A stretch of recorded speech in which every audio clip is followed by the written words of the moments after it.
gentlemen, welcome to yet another, and not just another, the 50th episode of It's Me Speaking to You. I am, as always, your host, Mr. Jeffrey Wilson, coming to you live and direct from the Gateway to the West. And what better way? We brought in the first one with this gentleman, and we're going to ring it in on the 50th episode with this gentleman to break down the most recent fights this Saturday, UFC 196, Holly Holm, Miesha Tate, Nate Diaz, Conor McGregor, coming to break it down with us, ladies and gentlemen, UFC Hall of Famer, trainer of champions, founder of the Miletich fighting system, Mr. Pat Miletich. What's up, my friend? Oh, all kinds of stuff going on, buddy. Good to talk to you. Absolutely. Likewise. I'm not going to keep you too long. Boy, was there some shockers this weekend. Starting out, I guess we'll start out with the Holm Tate. I know you know Holly very well. I think styles obviously make fights. What do you think? I thought, like, we kind of spoke of briefly, Miesha's shot was the ground, some wrestling. Did it go as you anticipated it going? And how crazy is that? Only one defense, and now Miesha's the champ, and now she's supposed to fight Ronda, who obviously beat Miesha twice. What are your thoughts, buddy? Well, I think, we had discussed a little bit about the fact that Miesha's style was, a lot different than Ronda's in terms of her grappling from the feet. She's a wrestler, so she's going to shoot singles and doubles, which allows her to get under those punches and or catch the kicks as she did and get takedowns. So Ronda's style of staying straight up and down and bum rushing people, and that got her in trouble against Holly, got her hurt early, where Miesha's style was, getting out of the way of the punches, and she did a pretty dang good job of it, actually. Yeah. And took advantage of Holly throwing those kicks. I was always a guy that, if I had a striker who was decent on the ground but not as good as the person they were fighting, the kicks to the body and legs just didn't exist. You just didn't do it. And if you were going to throw a kick, it was after you set it up really well, and you'd go to the head, and because it's very tough to catch a head kick. Mm-hmm. And so, that's something that I think that they strategically made errors on in terms of Holly's game plan. Yeah, I mean, like I said, Miesha really fought the perfect fight. Like I said, I happened to just catch the highlights Saturday night and then watch the full fight yesterday, both of them. And, yeah, I mean, it was Miesha taking advantage, slipping those punches. And it was, like I said, her footwork was amazing. She was so, not charging at all, very, very deliberate, very tactile in her approach. And, that was – she almost had her that first rear naked I thought she had her with in Holly, man. I mean, give her serious kudos. Obviously, a champion's heart. I mean, she obviously didn't tap that last one, but she really fought through that first rear naked, which I thought Miesha had. But it kept going. And I think Holly, I don't know if you've heard her post-fight comments, she kind of, for lack of a better term, kind of coasted. She thought she had, rounds, I think she said 2, 3, and 4, and was kind of coasting in 5 and kind of let up. And so she said that kind of was a mistake in her mind. I don't know if you've heard those comments. Did you notice that Holly started kind of autopilot-ish, if you will? I think so, and you can't let your guard down for a second in a fight of that, especially when you're up against somebody of that caliber, and you get yourself in trouble real quick. And both girls are they're class acts, carry themselves very well. So obviously either one's going to be a great champ. And Holly was pretty visibly shaken, in the interviews after the fights and stuff, and she obviously wanted to hang around for a while, and she'll probably get another shot. Obviously, she's quality, but I think big mistake of sitting back and coasting. And like I said, after the choke that almost finished the fight in the previous round or whatever, you say, okay, don't throw kicks to the body or legs anymore. Yeah. Don't go to the ground with this girl. Because she's going to get you in trouble, and she looked like she was definitely trying to avoid it at all costs. Miesha had one shoot that Holly sprawled on and defended very, very well, so it definitely discouraged those takedowns. But it was definitely interesting to see Miesha win that, and definitely the way she did. I was not shocked to see it go to a submission like that. Thoughts on now Miesha's next opponent, which is obviously Ronda Rousey, whom Ronda's beaten Miesha twice, one in Strikeforce, I think, and one in UFC. What are your thoughts on that immediate, instead of necessarily giving Holly a rematch, already, Dana's already saying Ronda's getting the next shot? Well, I think that's, Dana's got his business hat on at all times, sure. Unless he's tough with somebody, but unless he's yelling and screaming and cussing at somebody from the media, but right. When it comes to making fights, they're going to discuss obviously what's going to be the biggest immediate payoff instead of building fights. That's something that I wish they'd do more of. But you know, what makes sense is Holly and Ronda fighting, and then the winner getting the rematch against Misha.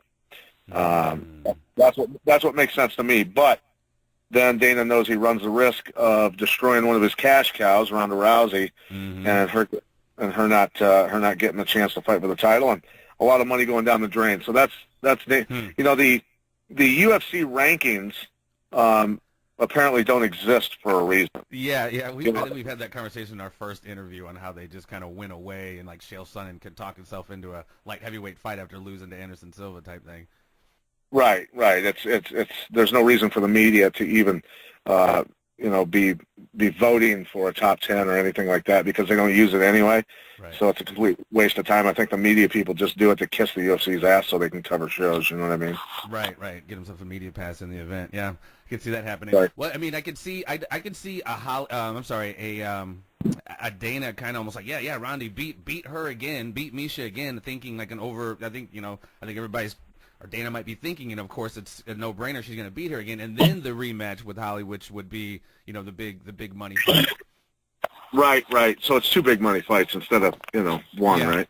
Yeah, no, exactly. Yeah. So we got ourselves a new women's bantamweight champion. Like I said, both class acts and both will be excellent champions. But I always love that shocker moment. You know, that I guess I use a metaphor of like the Buster Douglas. You know what I mean? Just whatever name the big shocking bout. Oh yeah. Yeah, I always love that, man. Always love that. So moving on, man. The next big, I wouldn't say a shocker. Some people weren't shocked. Certainly Nate Diaz was not shocked. The fight between Conor McGregor and Mr. Nate Diaz. Nate Diaz, you know, that fight taking place at 170. Conor McGregor being the 145 lightweight champion. Featherweight champion. What are your thoughts on how that went, man? I tell you, not a shock that Nate Diaz was able to take those shots he did, but man, kudos. I mean, Conor laid some hands on him. Definitely did not put, like he said, put way too much in it, gassed out in what it was, that was second round. Obviously, Nate is way more durable than he realized. What are your thoughts on how that played out, and what's next for Conor and Nate? Well, you know, the Diaz boys are always in shape, so you know, taking a fight against those guys, you might as well plan on a really, really tough, long fight. I mean, they both do, you know, triathlon type stuff and endurance racing. I think he was training for one, I think. Possibly, and so, you know, it's, you know, they're just not going to run out of gas, and they both have great chins. Nate and Nick both can take a shot, and you know, watching Conor unload on him and just kind of the look on Conor's face, like this dude's not going anywhere, man.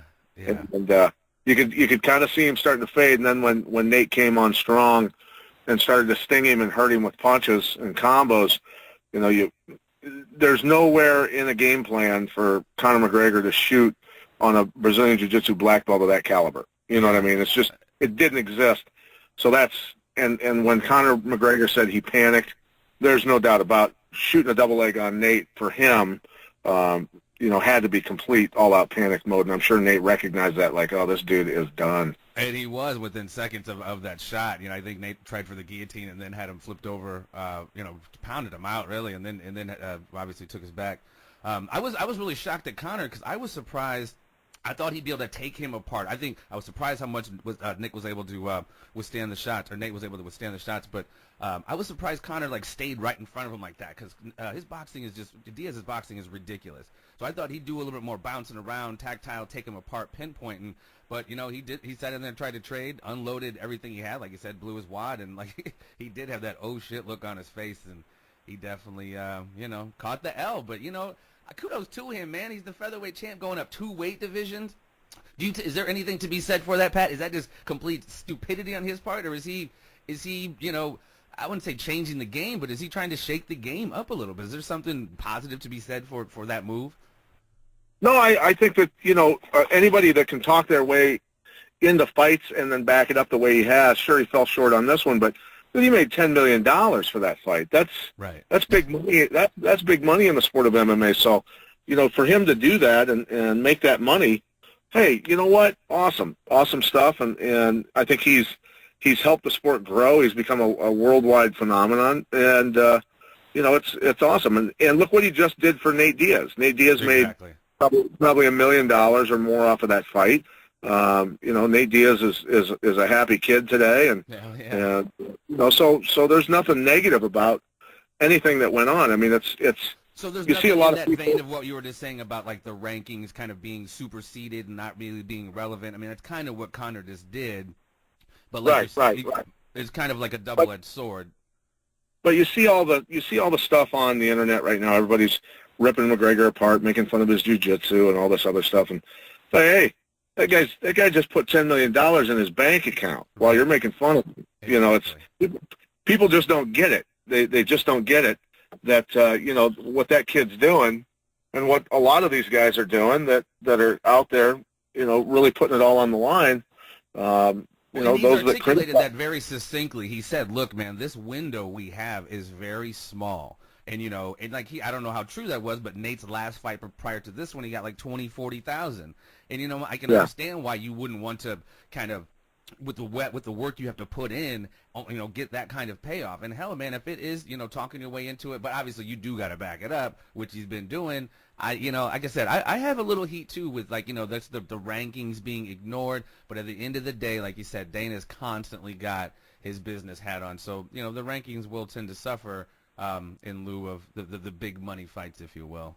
But, right, I'm, right. I'm still watching, so, they ain't doing nothing. Yeah, I tuned in. They got my money, buddy. Yeah, exactly.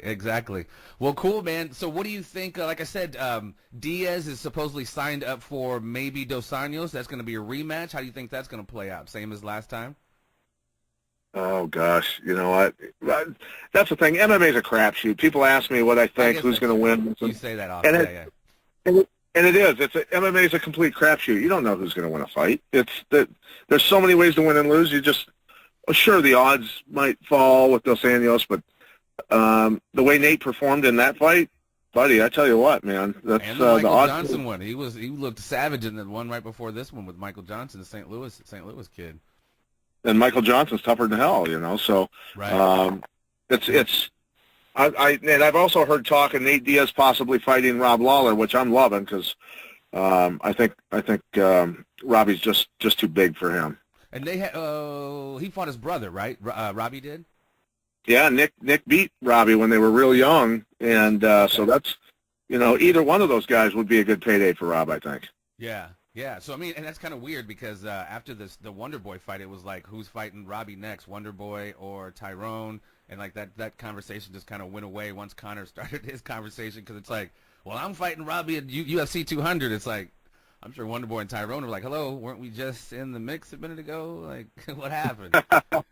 Right, no doubt. You But said, yeah, money talks, baby, money talks. yeah, Wonder Boy has some really pretty kicks, but he's not real good at talking himself into fights, is he?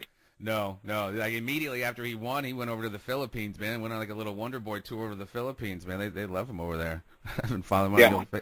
Cool kid though, man. That dude's I don't know if he's caught in it. Really, he's a real cool cat, and I really dig that kind of chill, humble aspect in a martial artist. You know what I mean? I like Oh Connor's yeah, aspect too, yeah, but I think at the heart, Connor is a real, pretty pure martial arts and humble cat. The interview, post fight interview. Was indicative of that, but I like Wonder yeah. Boy. But I mean, these guys, some of them definitely need to go to the WWE school of Gab. You know what I mean? Yeah, And for sure. talk themselves into the places they want to be. Absolutely, because that window is not big, man, and you can't hate on the guy Connor for taking advantage of it, and like you said, he's shaking the sport up. He's bringing a lot more eyes to the sport, and like I said, they got my money. I wasn't mad at it. Exactly. Well, check it out, man. I know we pretty much was going to do a breakdown here, but a little bit of politics. The Republicans starting to shake up a little bit. Starting to thin out a bit. Any final thoughts before I let you head out on the old WWE shit show that is the 2016 presidential election? Yeah, no doubt. The pulling Mitt Romney out of their hip pocket, the Yeah. establishment is obviously panic stricken, and I think it's backfiring on them to a certain extent. I don't think Trump necessarily is the best guy for the job. I think that, but he's saying some things that he's talking about, like we said, the abolishing the Fed. He's talking about abolishing the Department of Education, things like that. That's straight up Rand Paul talk right there, which could really bring him a lot of people. Mm-hmm. I think that, hearing that, Is he just doing that? Is he just pandering, Pat? Is he just saying certain things to pander xenophobically and fear-wise about the Muslim stuff? I mean, we've talked about it. It's a chess game, and he's kind of appealing to the checkers mentality as far as the Muslim aspect. He's not just saying just ban Muslims. There's a deeper thought process to that. But some people are just like, yes, ban them because they're Muslims type thing. But you know what I'm saying? All of it from the border. You know what I mean? Is he appealing to everyone's fears, or is he really bringing some type of some ideas that could really do some? I agree with the auditing the Fed, but you know what I mean? Is he appealing to the fears of the electorate, or is he legit? I have no clue. That's the friggin' problem with it, man. Right. When Ronald Reagan made the switch from liberalism over to conservatism, it was believable. I don't know whether Trump is telling the truth, and maybe he is telling the truth, and that's why the establishment's so scared. They're like, audit the Fed, get rid of the Department of Education. Right. What are you talking about? So who knows? Maybe he is being for real. If he is, great. If he's not, well, the Mitt Romney move is definitely it's pretty indicative of a fear tactic, or not a fear tactic, but like a panic move. Like, we got to bring out somebody. Like, I don't know why you would bring Mitt because he just got beat, but it's just like an interesting move without a doubt. Well, I'm sure most people, when they heard Mitt Romney do his speech against Trump, went, dude, you wasted America's time even running for president, because basically it was a liberal against a liberal running for president. Right. That's why millions upon millions of Americans didn't even go vote for Mitt Romney, because they were going to lose either way. Right. So it's like, why would you pull out? That's like having Nancy Pelosi come out and speak against Trump. It's useless. Pelosi. No, I agree. And we're not even halfway through this year. Huh? My kids get smacked for saying the last name Pelosi, by the way. it's the swear jar of the Miletich house. Yeah, I'm just going to see, and and I won't get too far deep into this, but again, man, like I said, I think the the left-right paradigm is two sides of the same coin. I'm fairly apolitical, and I don't like getting too deep in my own personal beliefs, but I mean, I will expound them if asked about them, but like I said, it's not this knee-jerk right. Are you right? If you're not right, you must be left. If you're not, there's gray, gang. There's gray. And, I don't understand Hillary Clinton being the appeal. I just don't get it. I'm a history guy. I know where those guys came from. And I'm sorry if the masses don't. But, dude, how is she there, Pat? How is she not in jail? I just don't get it. It's because it's the globalists, dude. It's the power base that controls everything, controls our politicians. If everybody could just do their homework and learn about the stuff that you and I have dug into, they would all understand, and Hillary probably would be in prison. But to be honest with you, you and I are for America. We're not for the globalist agenda. We're not for the open border pouring in. You don't see these people leaving their front doors unlocked, right? You don't see anyone leaving their front doors unlocked who are politicians and all that sort of stuff. And I know that's kind of a weird comparison, but there's a reason there's a door into a country that is locked, and you can't get in unless you knock on the door and you approach it correctly. Right. So just that alone is eroding our nation. It's scary stuff. Not to mention, the massive military spending and the entitlements, and we can go on and on and on. It's just our country's really being eroded, and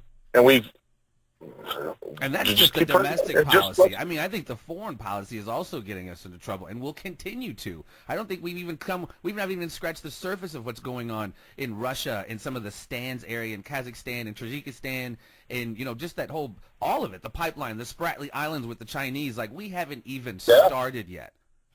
Right. And think of the conservatives and the liberals, like Hillary Clinton, who are sitting there saying just in Syria alone, they're going to impose a no-fly zone over Syria. Yeah, you're going to tell the Russians they can't fly their fighter jets over Syria. Okay, good job, good idea. Yeah. And shoot one down while you're at it. See how that works out. Right. And I mean, it's what I'm saying. All these different provocative measures, like Russian bombers are being intercepted near the Baltic, Scandinavian area. I mean, it's just it's just ramping up, man. I don't know if you see videos periodically off the West Coast. You'll see basically ICBMs being tested or test launch at night. So there's this huge plume. People think it's a UFO, but it's essentially, you know, whatever they're called, like Trident missiles being tossed around. And, you know what I mean? We have these. Don't make us launch them on you. But scary stuff, man, and we're not even halfway through the year, so I mean, it's anxious to sit back and kind of watch this shit show. I wish it was fiction, but unfortunately, it's real. And like, you have kids, I have kids, and it really just scares the shit out of me because, you know, this world, it's, you know, the world we're leaving our kids is, I mean, from multiple different aspects, is not looking good. And that's not to say it's all pessimistic, because there's a lot of good stuff going on too. But man, the system definitely needs to shake up. Well, just to be safe, though, you want to get yourself to Iowa because they're not going to blow up a cornfield. Amen. Amen. They're just going to put a bunch of GMO corn in it, which is a little bit more soft, slower kill, but that's a whole other conversation. Ladies and gentlemen, this has been Mr. Pat Miletich breaking down a little UFC 196, a little bit of 2016 politics. Thank you so much, sir. It has been 50 episodes. You started me out with number 1. Thanks for bringing in 50 with me, and hopefully to many more, to my unofficial It's Me Speaking to You correspondent, UFC Hall of Famer, Pat Miletich. Thank you, my friend. Hey, thank you, brother. Take care. All right, man. Peace. Thank you, ladies and gentlemen. It's been me speaking to you. Stay tuned. Thank you for listening to It's Me Speaking to You. Please spread the word and subscribe to the YouTube channel, and stay tuned for more conversations with a variety of guests on a variety of subjects.